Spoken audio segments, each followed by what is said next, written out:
Justice, a new podcast where I'll be covering the stories of true crime cases that have received justice and cases that are still seeking justice. I'm your host, Lindsay.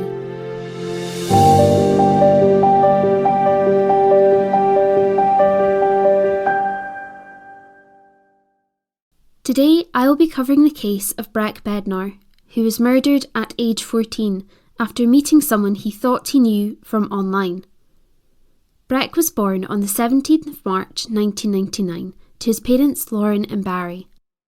Both of his parents were born in the United States, but before Breck was born, they decided to move to the UK, not only to support Barry's work as a shipping consultant, but because they felt it would be a safer place to raise a family together. Lauren said in an interview, quote, "I felt safer being here because we don't have the gun crime problem that we have in the States." Breck was the firstborn child in the family, and then 2 years later he became the big brother to triplets, Carly, Chloe and Sebastian. The family grew up together in their home in Surrey, England. In 2006, when Breck was just 7 years old, his parents decided to get a divorce and Barry moved out of the family home. However, he didn't move far and kept in touch with the family, seeing his children regularly as they were growing up. Breck attended St Bede's School, and he was a very intelligent student, often gaining top grades in his classes and receiving merits for his academic achievements. Outside of school, Breck was a member of the Air Training Corps 135 Squadron, where he would learn about the RAF, about flying aircrafts and rifle shooting. He also attended church with his family regularly, as they were religious. They were a very close-knit group, with Breck spending lots of time with his siblings and mum. Lauren, Breck's mum, described him as relaxed and warm-hearted, passionate about computing, with many friends who he played games with online after school. Speaking of playing games online, Breck had always had a passion for computers and technology as he was growing up. His mum described him as always taking apart his computer and putting it together again for fun. In 2012, when Breck was around 13 years old, he began gaming online with some of his friends. Although online gaming was not brand new at this time, there still weren't a lot of parents or even teenagers who were aware that it could lead to any sort of danger. Breck's friends from church got together and formed an online gaming club of sorts, where they would play online after school and at the weekends. The boys chose a server on TeamSpeak, which is a website that provides online voice chat, typically used by gamers. The server they joined was run by an older teenager called Lewis Danes, and although he wasn't part of this church group, he quickly became involved with them. The boys looked up to Lewis as almost an older brother figure.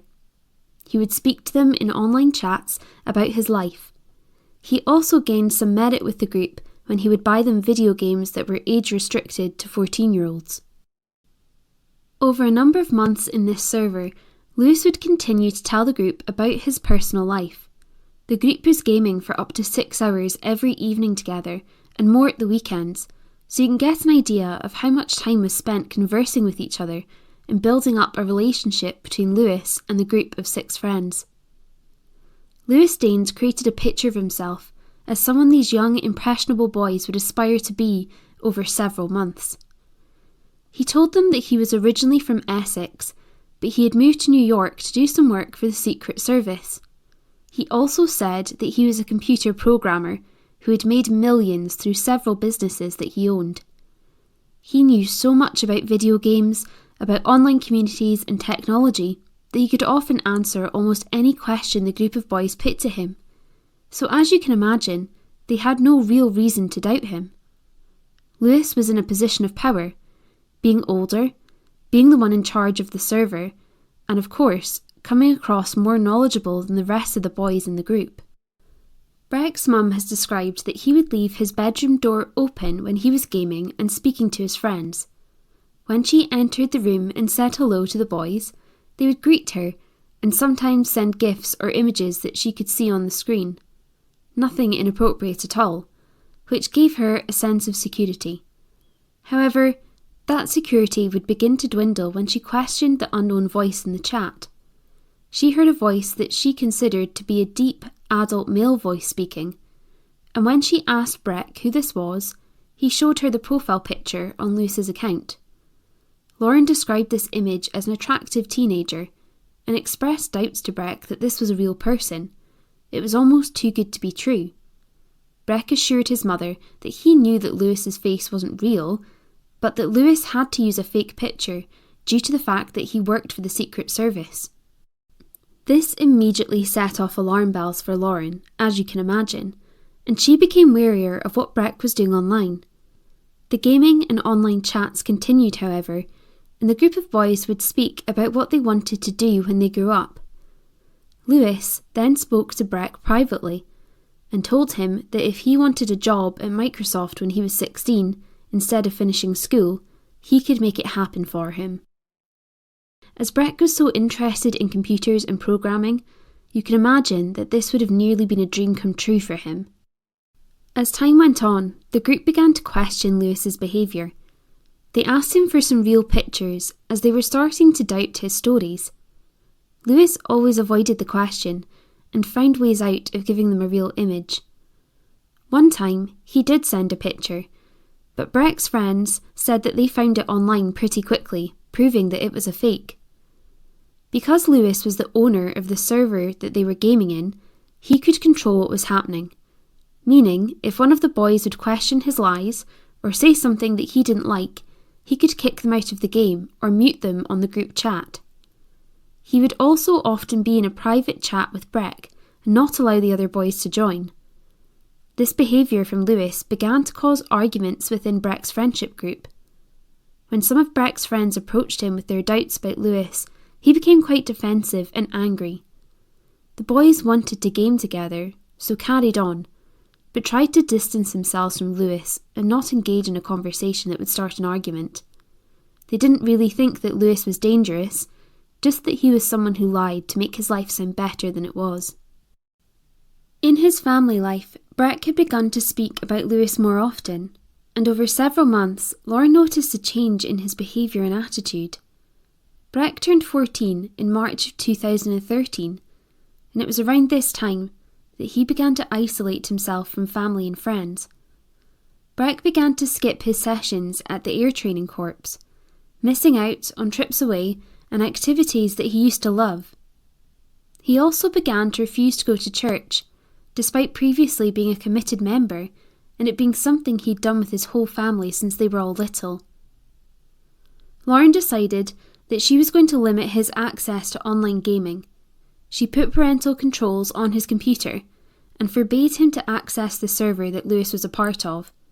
However, this had very little effect, as Breck ignored her instructions.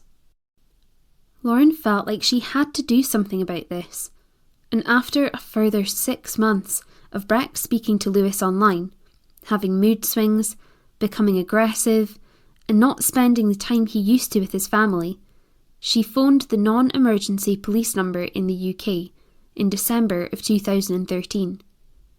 This number is often used to report a crime or to give information that isn't immediately urgent.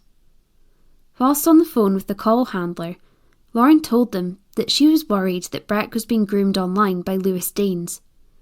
She feared that Lewis was a possible terrorist or a paedophile interested in Breck for sex. She also told them that she'd listened into some of their conversations, and Lewis had expressed anti-government and anti-religious beliefs that were very concerning to her. The call handler assured her the police would carry out a check on Lewis Danes, and that if there were any concerns that they found, an investigation would take place. This, however, wasn't true. The investigation never took place and was closed, just 1 hour after Lauren had phoned. By February of 2014, the group of boys from the church had stopped using Lewis's gaming server. It was now just mostly Breck and Lewis by themselves. Lewis then told Breck that he was actually terminally ill, and that he needed someone he could trust to run his multi-million-pound tech company. He told Breck that he wanted him to take over the company when he was no longer able to run it, but he would have to show Breck the ropes first. The time had arrived for the February half-term in England, where school pupils are on holiday. Breck had just come back from a school exchange trip to Spain. Breck and his siblings were staying with his father Barry over the half-term. His brother Sebastian recalls picking Breck up from the airport after his trip and saying it was the happiest that he'd ever seen him, because on the trip, Breck had gotten his first girlfriend. When Breck got home, he told his dad that he'd be having a sleepover at a friend's house on Sunday the 16th. Barry was okay with this, especially as Breck had told him the friend stayed only a few streets away. Lewis had helped Breck come up with a script that would make sure Barry would let him go. He gave Breck a fake name to use and a story to tell him. In an email, Lewis told Breck, quote, "If your father asks where you're going on Sunday, say that you're going to meet a friend who is 14. His name is Edward Bly. He's invited you over to his dad's house for the day whilst he's visiting him." On Sunday evening, Breck left the house and walked down the street. When he was out of sight of his father, he got into a taxi, paid for by Lewis Danes, and made the 30-mile, hour-and-a-half journey to Grays in Essex, thinking he was off to meet the multi-millionaire he'd called a friend for over a year now. This leads us to now speak about Lewis Danes. As you have probably guessed, Lewis is not a multi-millionaire computer programmer. He also does not work for the Secret Service. Lewis Danes was an unemployed 19-year-old who lived alone in a tenement flat in Grays, Essex. Lewis's grandparents owned the flat, and his neighbours described him as a recluse. Lewis didn't have any friends, apart from those that he played online games with. In 2011, Lewis had been accused of raping a young boy and possessing images of child pornography. However, the victim chose not to pursue the case, and Lewis was not investigated or charged with anything. The initial report of the assault was on Lewis's record, and if police had listened to Lauren when she phoned them in December 2013 and carried out the checks they assured her that they would, this report would have confirmed that Breck was most likely being groomed and that Lewis Danes was a dangerous person. On the morning of Monday, the 17th of February 2014, Barry, Breck's father, was waiting for him to get back from his sleepover. He initially texted him, then called, but Breck didn't respond. Barry began to get worried and phoned Lauren, telling him about the sleepover and the fact that Breck was not getting back to him.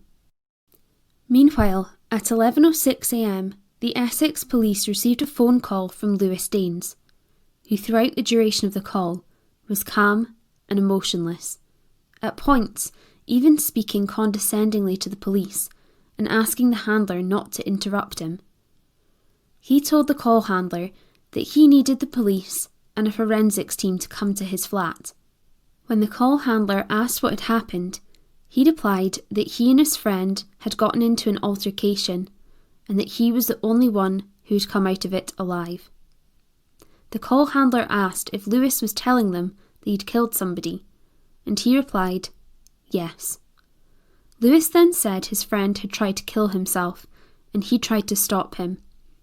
He said, quote, "I grabbed the knife and stabbed him once in the back of the neck, I believe somewhere near the brainstem.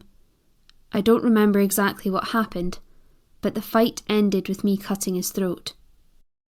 When police arrived at the flat, they believed it was clear that no fight had taken place. This was a one-sided attack. The flat was bloody, and Lewis had tried to clean some of it up with little success. He had taken his bloodied clothes off and showered and changed before the police had arrived. They found the murder weapon, a knife that was lying on the floor in the hallway. They also discovered black bin bags, which contained the clothes Breck Bednar had been wearing when he left his dad's house, but now they were covered in blood. They also came across hard drives, phones, and other pieces of computer equipment submerged in water in Lewis's bathroom sink. Breck Bednar's body was found lying face down in Lewis's bed. His wrists and ankles had been bound with duct tape. He had stab wounds to the neck, which were ruled to be the cause of his death. Lewis Daines was arrested, charged with murder, and was taken to the police station. There has been a suggestion that there was a sexual aspect to Breck's murder, as Daines purchased condoms online, and semen was found mixed in with the blood in the flat when it was tested, but nothing has officially been confirmed or denied about this by the police. Back with Breck's family, they were still unaware of what had happened to him, just that he was missing. Breck's two friends from the church gaming group received texts from Lewis Daines. When they opened these messages, they saw pictures of a dead body covered in blood, quickly realising that it was Breck. These images were sent around the group, then to other friends, and as you can imagine, they spread around the community. Eventually, Breck's 12-year-old brother received the image, and his two sisters began receiving texts of sympathy and messages asking if what had happened to Breck was true. As you can imagine, the family were completely confused and distressed by all of this. Back at the police station, Lewis Daines stuck to the story that he'd given the call handler. He said that Breck had threatened to hurt himself and grabbed a knife from Lewis's bedside table. Lewis said that he tried to stop him and wrestled the knife from his hands, but Breck then became angry. Lewis claims Breck came at him, and Lewis stabbed him in the side of his neck in self-defence. Lewis said that Breck continued to try and fight with him, and that is when Lewis slashed his throat. He claims he did everything he could to stop Breck from bleeding, but Breck died in his bed. Lewis pleads not guilty to the murder of Breck Bednar. However, the police, and eventually the prosecution, would find the holes in Lewis's story. One of the biggest being that the initial stab wound to Breck would have killed him in a matter of moments, meaning he could not have fought with Lewis, and that any further injuries that Lewis inflicted were not in self-defence. In November 2014, Lewis Daines' trial began. The judge asked Lewis how he was pleading, and in a turn of events, he pled guilty. The trial went on, and eventually, in January of 2015, Lewis Daines was sentenced to a minimum of 25 years in prison for the murder of Breck Bednar. Crown Prosecutor Jenny Hopkins said, "Our case was that Lewis Daines, even though he was only 18 when he committed Breck's murder, was a controlling and manipulative individual who carefully planned his crime. The degree of planning and manipulation by Daines is shocking, and when you consider the young ages of the perpetrator and the victim, it stands out as one of the cruelest, violent and unusual cases that we have dealt with." Breck Bednar was buried on what should have been his 15th birthday, March the 17th, 2014.